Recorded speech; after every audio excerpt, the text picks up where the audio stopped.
Kejadian pasal 4. Kejadian pasal 4 ayat 1 sampai ayatnya yang ke-16. Kitab Kejadian pasal 4 ayat 1 sampai ayatnya yang ke-16 yang akan kita renungkan bersama-sama di pagi. Dan sebelum kita mendengarkan bagian firman Tuhan ini, mari kita tenang dan kita berdoa. Kita berdoa. Firman-Mu akan kami renungkan bersama di pagi Tuhan, sebagai bagian yang mengingatkan kami tentang jalan yang harus kami kerjakan sebagai orang-orang yang menerima kasih karunia daripada Engkau Tuhan. Kami minta daripada-Mu Tuhan, kuatkanlah kami, mampukanlah kami dengan kuasa kudus, agar firman yang kami baca di hari ini, Kejadian pasal 4 ayat 1 sampai 16, benar-benar memang kami pahami untuk kami laksanakan di tengah-tengah hidup ini hari bulan puasa. Usir segala kuasa-kuasa yang mengganggu kami Tuhan. Roh Kudus mengingatkan dan memampukan kami untuk memahami bagian firman-Mu.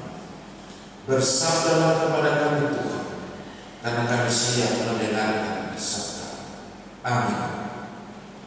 Kejadian pasal 4 ayat 1 sampai ayatnya yang ke-16. Saya bacakan untuk kita sekalian demikian bunyinya. Kain dan Habel. Kemudian manusia itu bersetubuh dengan Hawa istrinya, dan mengandunglah perempuan itu lalu melahirkan Kain. Maka kata perempuan itu, aku telah mendapat seorang laki-laki dengan pertolongan Tuhan. Selanjutnya dilahirkannya Habel adik Kain, dan Habel menjadi gembala kambing domba, Kain menjadi petani. Setelah beberapa waktu lamanya, maka Kain mempersembahkan sebagian dari hasil tani itu kepada Tuhan sebagai korban persembahan. Habel juga mempersembahkan korban persembahan dari anak sulung kambing dombanya, yakni lemak-lemaknya. Maka Tuhan meninggalkan Habel dan korban persembahannya itu, tetapi Kain dan korban persembahannya tidak diindahkannya. Lalu hati Kain menjadi sangat panas dan bukannya murah.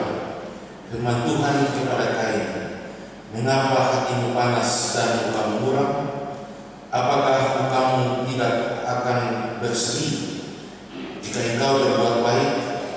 Tetapi jika engkau tidak berbuat baik, dosa sudah mengintip di depan pintu. Dia sangat menggoda engkau, tetapi engkau harus berpuasa pasti. Kata Kain kepada Habel adiknya, marilah kita pergi ke padang. Ketika mereka ada di padang, tiba-tiba Kain memukul Habel adiknya, itu lalu membunuh dia. Firman Tuhan kepada Kain, di mana Habel adikmu itu? Jawabnya, aku tidak tahu. Apakah aku menjaga adikmu? Firman-Nya, apakah yang telah kau perbuat ini? Darah itu berteriak kepadaku dari tanah. Maka sekarang terkutuklah engkau, terbuang jauh dari tanah yang mengarahkan mulutnya untuk menerima darah hatiku itu dari tanah. Apabila engkau mengusahakan tanah itu, maka tanah itu tidak akan memberikan hasil sepenuhnya lagi kepadamu. Engkau menjadi seorang pelarian dan pengembara di bumi. Kata Kain kepada Tuhan, hukumanku itu lebih besar daripada yang dapat kutanggung. Engkau menghalau aku sekarang dari tanah ini, dan aku akan bersembunyi dari hadapan-Mu. Seorang pelarian dan pengembara di bumi, maka barang siapa yang akan bertemu dengan aku, tentulah akan membunuh aku. Firman Tuhan kepadanya, sekali-kali tidak. Barang siapa yang membunuh Kain akan dibalaskan kepadanya 7 kali lipat. Kemudian Tuhan menaruh tanda pada Kain, supaya dia jangan dibunuh oleh barang siapapun yang bertemu dengan dia. Lalu Kain pergi dari hadapan Tuhan, dan ia menetap di tanah Nod di sebelah timur Eden. Demikian firman Tuhan. Yang berbahagia kita semua yang mendengarnya dan melaksanakan itu di tengah-tengah hidup kita hari lepas hari. Haleluya, haleluya, haleluya. Haleluya. 1 Korintus 13 ayat 1 sampai 2. Haleluya, haleluya, haleluya. Haleluya, haleluya, haleluya. Haleluya, haleluya, haleluya. Haleluya, haleluya, haleluya. Haleluya, haleluya, haleluya. Haleluya, haleluya, haleluya. Haleluya, haleluya, haleluya.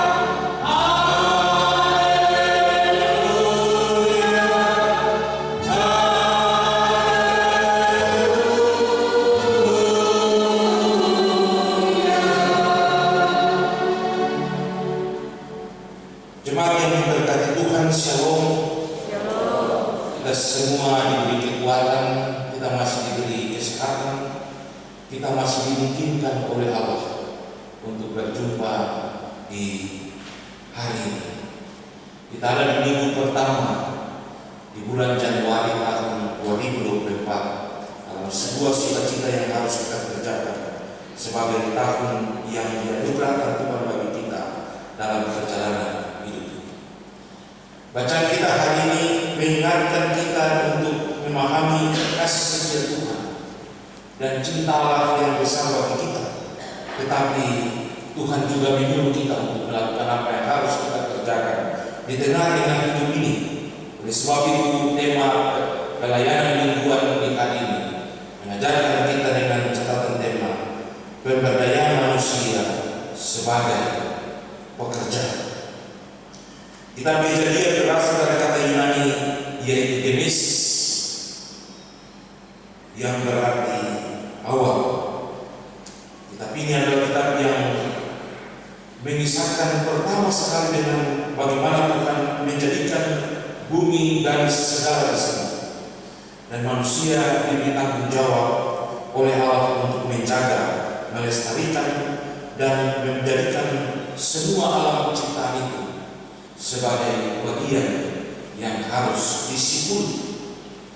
Itulah sebabnya di tahun pelayanan kita ini dalam Papua tahun 2024 merupakan tahun pemberdayaan, sehingga mengawali seluruh rangkaian dan pekerjaan kita di tahun 2024. Kita ada dalam sebuah catatan tema pemberdayaan manusia sebagai pekerja.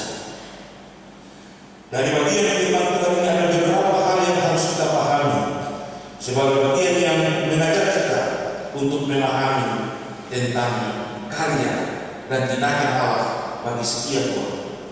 Ayat 1 sampai ayat yang kedua merupakan sebuah bagian yang membawa sukacita bagi Adam dan Hawa.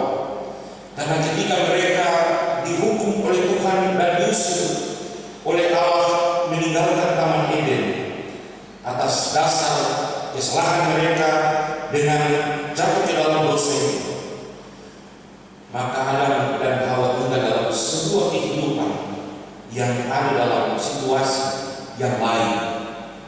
Karena ketika ada di Taman Eden, mereka dipercayakan dengan sebuah tanggung jawab menjaga dan melestarikan taman itu.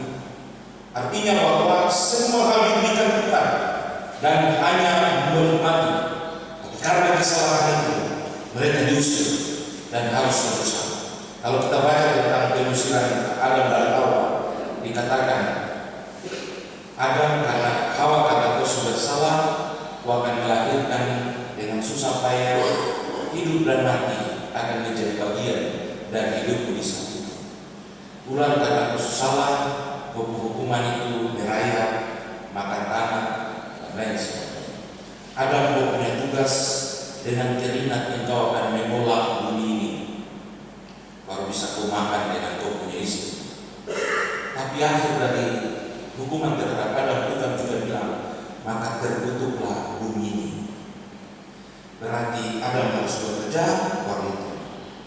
Itulah sebabnya dalam ayat 1 sampai ayat yang kedua merupakan sukacita Allah ketika lahirnya Kain. Hawa sangat bersyukur sehingga dia memiliki sebuah kepercayaan bahwa karena kasih Tuhan ia bisa melahirkan seorang anak laki-laki. Karena anugerah dan berkat Allah, ia bisa memperoleh anak itu untuk menjadikan sebuah kehidupan yang sukacita di tengah-tengah mereka. Dalam ayatnya yang kedua dari bacaan ini dikatakan, ayat yang pertama, aku telah mendapat seorang anak laki-laki dengan pertolongan Tuhan, dan pada akhirnya selanjutnya Habil itu dia lari dan ada di tengah-tengah keluarga itu. Sebuah tanggung jawab ketika kedua anak itu lahir, satu dijadikan sebagai seorang gembala dan satu dijadikan seorang petani. Mereka harus melaksanakan apa yang harus dikerjakan sehingga dari bagian itu mereka memperoleh apa yang akan dinikmati. Itulah Peristiwa selanjutnya ayat 3 sampai ayat yang kelima, di situ mengisahkan tentang mereka berhidup dan waktunya untuk mempersembahkan apa yang ada pada mereka kepada Tuhan. Dalam catatan ini menjelaskan Kain mempersembahkan hasil pertaniannya dan Habel mempersembahkan apa yang menjadi bagian dari tanggung jawabnya, atau kambing domba, lembu, dan lain sebagainya. Yang jadi persoalan, Kain memberi dari apa yang ada padanya tidak sepantas dengan apa yang Tuhan mau, tapi Habel memberi yang terbaik, anak sulung yang terbaik dia berikan kepada Allah. Dan dari semua yang itu, maka terjadi sebuah kisah. Ayat 6 sampai ayat 14, sebuah situasi terjadi. Karena yang pertama, Tuhan meninggalkan persembahan Habel karena Tuhan menginginkan dia memberi dari apa yang terbaik bagi dirinya sebelum dia menikmati yang sisanya. Sedangkan Kain memberi apa yang tidak seperti yang diharapkan Tuhan dari apa yang ada padanya. Dari peristiwa itu terjadi sebuah insiden yang luar biasa. Iri hati, kecemburuan, hal yang lain melakukan sehingga membuat Kain melakukan sebuah tindakan yang tidak pernah dikehendaki oleh Allah. Dalam catatan Alkitab ini mencatat bahwa Kain membunuh Habel.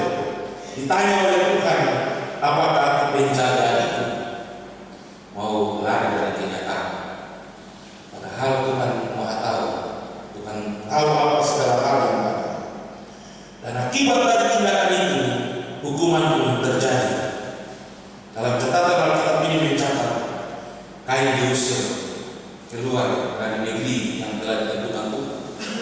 Dia sebagai pengembara, tapi masih juga minta untuk Tuhan. Nanti orang ketemu saya dan membunuh saya. Dan pada akhirnya Tuhan memberikan tanda sebagai bukti untuk dia tidak akan dibunuh, tinggal di tanah Moab dan menjadi seorang pengembara. Bapak Ibu, betul ada di dalam kehidupan dunia ini. Jujur untuk diri kita sendiri bahwa kita ada dalam sebuah kehidupan, iri hati dan kecemburuan itu menjadi bagian yang harus dan menjadi bagian yang kita jalani sepanjang hidup ini. Sehingga dari bacaan kita ini, ketika Allah memberdayakan manusia sebagai orang yang bekerja sebagai hal yang harus disyukuri, maka dari bagian firman Tuhan ini akan memberikan beberapa hal menjadi catatan kita dalam menjalani proses kehidupan ke depan. Yang pertama, kita harus bersyukur karena pekerjaan yang kita miliki. Apapun pekerjaan itu adalah pemberian Tuhan yang luar biasa. Maka kita harus bersyukur terhadap apa yang kita kerjakan.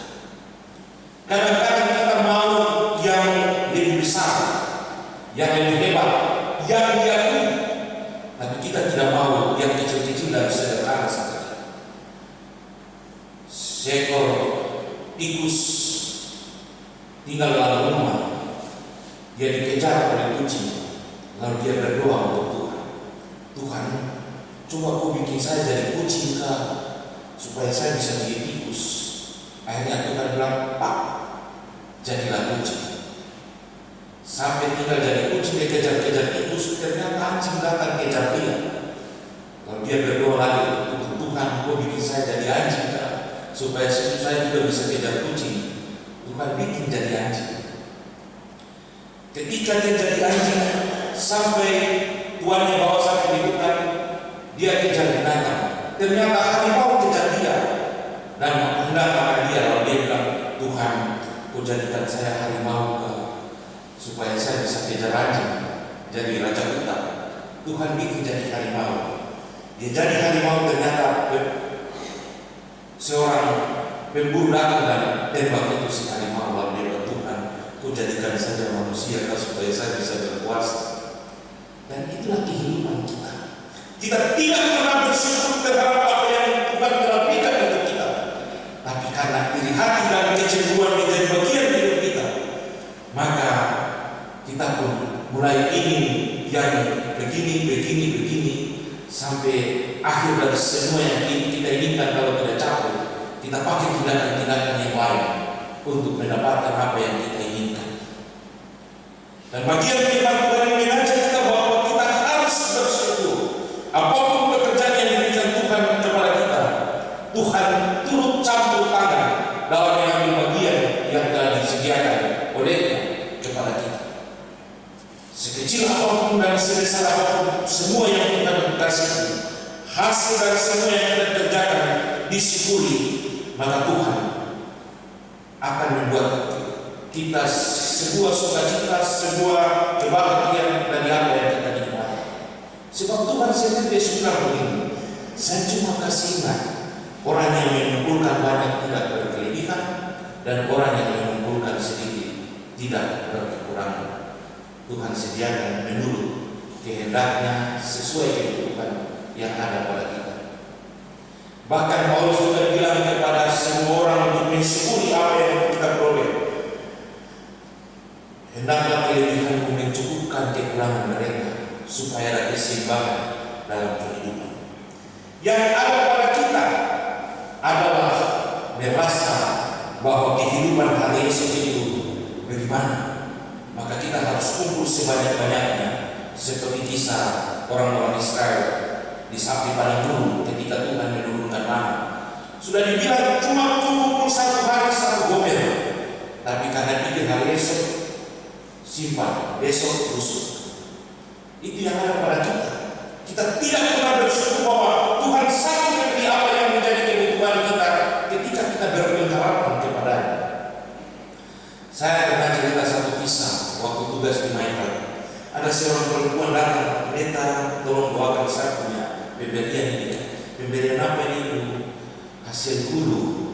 Lalu saya tanya, "Hasil hulu kebunkah sebuah apa?" "Tidak, Pendeta, saya kebetulan baru jadi pegawai negeri sipil, calon pegawai negeri sipil, dan ini gaji pertama saya. Saya kasih semua untuk Tuhan." "Sebab berarti kau termakan kan? Ini kau hasil pertama kau harus nikmati sedikit lah. Hasil jadi ini berpuluh atau tidak. Ini semua gaji saya." Saya heran-heran juga, tapi dia bilang, "Pak Pendeta, nanti bertahun-tahun saya makan. Satu hari, satu bulan yang saya kasih untuk Tuhan, masa saya khawatir? Sebelum saya jadi pegawai juga masih jaga saya, sampai sekarang saya jadi pegawai baru. Saya khawatir kan?" Dan orang seperti itu yang Tuhan perhatikan, karena dia memberi apa yang ada padanya dengan pengharapan bahwa Tuhan pasti sanggup menolong dia, menjaga dia. Nanti yang lain-lain kalau dia makan, dia tidak kasih ke Tuhan, kasih pengucapan syukur itu sudah. Yang penting hasil hulu itu dia berikan semua untuk Tuhan. Itulah sebabnya dari bagian ini Tuhan mau mengajarkan kita bahwa pekerjaan yang telah Dia berikan kepada kita adalah sebuah hal yang harus disyukuri, karena Dia juga bekerja selama kita ada dan kita hidup di tengah-tengah dunia. Yesus bilang kepada para murid dan banyak orang, "Ingat, Bapakku juga bekerja sampai sekarang ini, maka Aku pun harus bekerja." Yohanes 15:5 ayat 17. Yang kedua, jangan melupakan Tuhan sebagai sumber pekerjaan dalam mengucap syukur dalam segala hal yang ada pada kita. Kita kadang-kadang lupa Tuhan. Ketika sudah dapat, lupa Tuhan. Nanti kalau telah berbuat Tuhan, kau kasih berkat begini dan sebagainya. Tapi ketika dapat, Tuhan ada di belakang sekali. Itulah sebabnya Dia bilang, jangan lupa Tuhan. Kenapa? Karena ketika diminta tanggung jawab untuk mengelola tanah itu, namun ketika memperoleh apa yang ada, ternyata lain di bibir, lain di hati. Akibatnya dia mendapat hukuman yang luar biasa. Bapak Ibu bisa bayangkan, Tuhan bilang, "Kau keluar dari tanah ini dan kau akan ada dalam tempat pengembara." Itu berarti dia ada dalam sebuah situasi. Dia bilang untuk Tuhan, "Wah, saya punya tindakan itu tidak seperti yang kau hukum saya sampai seperti ini. Sebab ketika saya orang saya lepaskan dulu saja."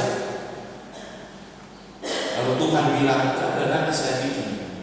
Dan itu sebuah tindakan Tuhan. Dia tidak berpikir bahwa Tuhan kasih dia tambah supaya orang tidak bunuh dia, tapi Tuhan kasih dia sengsara lebih banyak dari dia. Ingat Bapak Ibu, Tuhan juga memainkan peran dalam segala tindakan dan perjalanan hidup kita hari lepas hari. Jangan yang kira-kira terus kita senang-senang, lalu ketika kita dalam kesusahan terus kita bersujud kepada Tuhan. Tuhan juga bisa membimbing kita dalam segala kesusahan supaya dia menguji apakah kita setia, kita taat atau tidak. Ingat kisah tentang Ayub. Oleh sebab itu, dari bagian dia mengajak kita bahwa jangan lupakan Tuhan sebagai sumber pekerjaan. Beri persembahan atau ucapan syukur kepada Tuhan karena Tuhan juga membutuhkan persembahan itu sebagai bagian dari rasa kebanggaannya terhadap kita. Contoh, anak ini pergi sekolah ya, Bapak kasih tahu. Pergi sekolah tadi itu pulang tak apa-apa, kan pasti Bapak kecewa. Bapak pasti pikiran dan bisa-bisa Bapak stres. Lalu Bapak pergi, lalu menangis bilang saya Bapak baru kenapa Bapak pergi. Sampai suruh putra saya Bapak sekolah baik-baik, Bapak sudah siwa. Kalau Tuhan kasih kita sesuatu dan kita bekerja dan kita melakukan semuanya dengan senang hati dan kita memberi sesuatu yang benar, Tuhan bilang, wah, saya kasih dia satu tapi dia bikin sampai jadi 5, dia baca saya kasih 10 lagi supaya dia bisa bikin yang lebih banyak lagi. Tapi karena kita kasih hitung-hitung, kita kasih kurang-kurang, kita kasih dengan penuh pengharapan yang tidak penuh, atau kita kasih karena kita masih pikir hal-hal yang lain. Tuhan bilang, kalau begitu nanti saya kasih kembali kurang-kurang lagi. Bapak Ibu, Tuhan memberi pernyataan kepada kita tidak main-main. Dia mempertaruhkan jati dirinya sebagai Allah untuk kita. Coba kita baca kitab Malaki, bawalah persembahan persepuluhan ke dalam rumah Tuhan. Berarti kita semua, wah Tuhan masih mempunyai kurang saya terus membawa persembahan persepuluhan. Jadi kali gaji 1 juta, kita masih harus kasih 100.000. Bukan 100.000 itu saya bisa beli pulsa data 1 bulan untuk saya punya kepentingan, kekhawatiran dan lain sebagainya menjadi bagian dari kita. Padahal Tuhan memberi sebuah jaminan. Ujilah aku, maka aku akan membuka tingkat-tingkat langit dan mencurahkan berkat kepada kita. Tapi kasihan, kita baca cuma sampai bahwa persembahan persepuluhan di dalam rumah Tuhan saja, bahwa kata ujilah aku ketemu lupa kata-kata Tuhan. Janganlah khawatir akan hidup ini, akan apa yang kamu makan, akan apa yang kamu pakai, akan apa yang kamu lain-lain. Carilah dahulu kebenarannya, maka semuanya ditambahkan kepadamu. Tapi karena kemauan besar, keinginan tinggi, maka kita lupa apa yang Tuhan kasih. Yang ketiga, jangan iri hati mencibahkan marah kepada orang yang sukses, orang yang kaya, orang yang punya kelebihan. Sebab iblis juga ada di tengah-tengah kita dan memainkan peran kita untuk melakukan apa yang kita lakukan. Tadi kemarin saya nonton TikTok, ada satu perempuan bilang begini, jangan lihat orang punya kelebihan lalu iri hati, cari jalan bagaimana untuk kasih dari dia. Cobalah kita berpikir, kalau dia punya kelebihan, kenapa saya tidak bisa? Kalau dia bekerja, dia bisa bekerja, kenapa saya tidak bisa kerja? Kalau dia bisa tanam pohon rambutan, kenapa saya tidak bisa? Dia tinggal di atas tanah, saya juga tinggal di atas tanah. Dan itu yang ada pada kita. Tuhan pendeta ini, dia begini, besok saya kasih dia saja supaya ini. Lalu kalau kita kasih rencana bahwa Tuhan tidak memainkan peran di tengah-tengah hidup kita, dia bisa di tengah-tengah kita dan itu sudah tidak mau begitu dia kasih mati. Lalu Tuhan juga memainkan peran dalam segala kehidupan yang ada pada kita. Dengan dia bilang iri hati membusukkan tulang-tulang dan korban dari iri hati adalah diri kita sendiri. Kasihan Bapak Ibu ada hidup enak, tapi saya iri hati sampai hancur. Setiap hari begitu Bapak Iwan dari enak kalau tiba-tiba begini saja. Karena iri hati, pikiran sampai stres terus stroke, terus step, dan step terus stop. Karena berdiri, jalan sepeda. Itulah bagian dari Al-Quran mengajak kita bahwa kita melakukan apa yang bisa kita kerjakan, sehingga kita mendapatkan apa yang menjadi pekerjaan kita dari hasil pekerjaan kita. Sedikit pun atau banyaknya apa yang kita berikan, tapi dengan syukur Tuhan akan menambahkan yang lebih banyak bagi kita ketika kita melakukan itu di tengah-tengah hidup. Yang terakhir, tahun ini adalah tahun pemberdayaan bagi GKI Tanah Papua. Tuhan telah menjadikan Kain dan Habel sebagai sosok yang memperdayakan dirinya untuk membangun kehidupan yang harus dibangun. Tapi karena Kain yang iri hati, Kain yang tidak pernah berpikir untuk melakukan apa yang terbaik di hadapan Tuhan, Kain sebagai sosok yang tidak pernah memikirkan kebaikan, maka akibat dari semua itu Tuhan kasih hukuman untuk dia. Habel dalam ketaatan dan kesetiaan itu, mungkin Kain pikir membunuh dia itu sudah habis, padahal ada proses kelanjutan yang lebih baik yang Tuhan sediakan. Oleh sebab itu, ketika kita ada di tengah-tengah hidup ini, Tuhan menghadirkan kita dan memberdayakan kita dalam segala hal yang bisa kita kerjakan. Jalani dan lakukanlah, mainkanlah peran kita masing-masing dalam segala hal yang bisa kita kerjakan. Tuhan menghitung semua yang kita siapkan dan kita buat di tengah-tengah hidup ini. Karena Tuhan sudah bilang, Dia menyertai kita sampai akhir zaman. Dia menyertai kita sampai akhir zaman. Tuhan juga turut bekerja bersama-sama dengan kita, mendatangkan kebaikan di tengah-tengah hidup kita.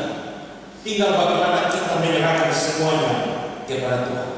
Maka Tuhan akan membuat dan memberi yang terbaik bagi kita di tengah-tengah hidup ini. Tuhan memberkati kita, kita tetap berjalan dan melangkah dalam sebuah tanggung jawab yang bisa kita kerjakan dengan penuh sukacita. Dan kita akan melangkah di tahun yang baru ini dengan sebuah pengharapan Tuhan ada di tengah-tengah kita. Amin.